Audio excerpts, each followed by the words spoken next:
네, 여러분 안녕하시렵니까? 네, 금돌입니다. 저희가 보통 프로그래밍을 시작할 때 뭐 C++, 자바, 자바스크립트 뭐 이러한 프로그래밍 언어를 공부하라 라고 말씀을 듣죠. 그쵸? 근데 그거 말고도 사실은 영어를 공부하라 라는 소리도 듣습니다. 왜냐면은 유명한 아티클 그리고 어떤 도큐멘테이션 같은 경우는 다 영어로 되어 있기 때문인데, 또한 우리가 이제 커리어 같은 거를 생각을 해보면은 커리어에서 어떤 정점이 무엇인가 라고 해보면은 사실 우리가 한 번쯤은 해외 취업에 대해서 꿈꾸잖아요. 그쵸?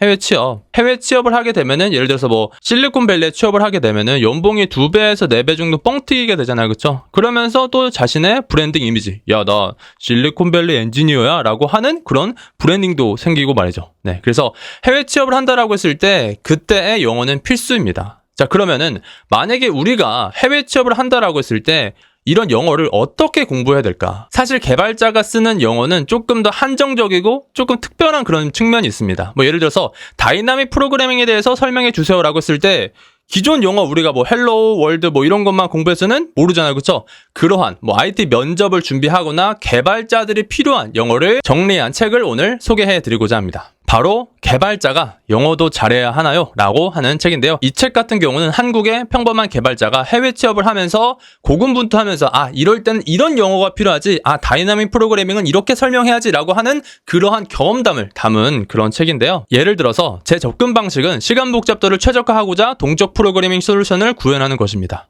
그러니까 우리가 보통 면접을 받게 되면은 이러한 질문을 하고 어떤 질문을 받았을 때 이러한 대답을 하게 되겠죠? 그쵸? 이걸 영어로 어떻게 표현할 거냐라는 거예요. 이때 이런 식으로 표현하는 겁니다. My approach would be implementing a dynamic programming solution to optimize for time complexity. 만약에 BFS가 면접에서 답이다라고 했을 때는 I think a brief first search would be suitable here to explore all possible paths and find the optimal solution. 뭐 이런 식으로 대답할 수가 있는 거죠. 네, 방금 제가 한 말은 모든 가능한 경로를 탐색하고 최적의 해결책을 찾을 수 있도록 여기에서는 너비 우선 탐색에 적합하다고 생각하는 겁니다. 그러니까 그러니까 개발자에게 필요한 영어를 총 집합해 놓은 책이 바로 이 책이다라고 하는 거고요. 또 보시면 이런 것도 있을 수가 있겠죠. 이거 기술적 제약사항은 무엇이 있나요? 라고 했을 때 어떻게 대답할 거예요? 이거의 정답은 What are the technical constraints for this project? 뭐 이런 식으로 되는 거죠. 그리고 오픈소스의 커밋이나 이런 걸 해보다 보면은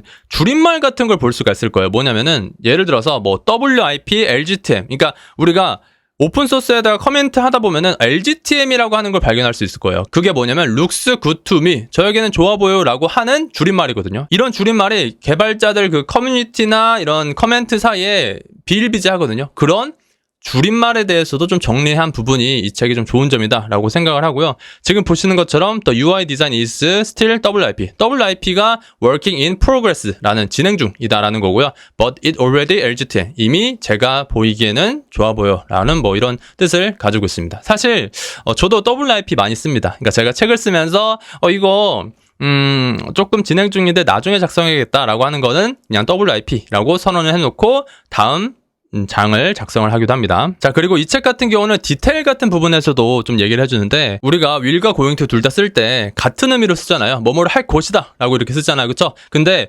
미래를 얘기할 때 그 will과 going to 이제 혼용해도 사실 상관없어요. 근데 will은 be going to보다 더 즉각적이고 강한 의지라고 하면은 be going to는 이미 계획이 있다라는 뉘앙스를 준다라는 디테일까지 얘기를 해줘요. 그러니까 예를 들어서 버그를 내일까지 고친다라는 거는 going to가 아니라 will이에요. 이거 버그 나 고칠 거야. I will fix this bug by tomorrow. 이렇게 돼야 되는 거고, I'm going to fix this bug by tomorrow 하게 되면은, 야, 나 이거 버그 고칠 계획이 있었어. 이렇게 되는 거죠. 버그가 어떻게 이제 생길 계획이 있어. 그쵸? 이게 말이 안 되는 거고, 이러한 디테일까지 이제 알려준다라는 거고요. 그리고 서버에 저장된다라고 했을 때는 in이라는 걸 쓰지 말고, the data is stored on the server. on이라는 거를 사용해야 된다라고 이렇게 또 설명을 하고 있고, 그리고 한 가지 이 책이 좋았던 점은 알고리즘 관련 요약 정리라는 것이 좀 좋았고요.